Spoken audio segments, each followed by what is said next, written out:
ये खोया आया था। खोया कहाँ से आया था? नगर से। खवा आया था नगर से।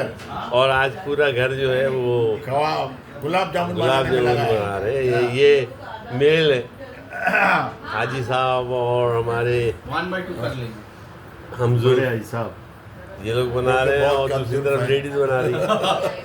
दूसरी तरफ लेडीज बना रही है जो उसको तल भी रही है। यहाँ पे ये तले जा रहे हैं। तलने के बाद इनकी शक्ल इस तरह की खुश हो जाती है।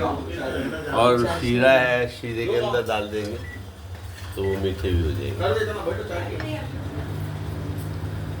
1.5 किलो खवा था और क्या था? आटा ये था। मैदा कितना था? मैदा नहीं है, सिर्फ आटा है। अच्छा, आटा है। छान कर लिया है। कब आटा लिया? आज जो नारियल है वो उसमें खोपरा निकल आया है।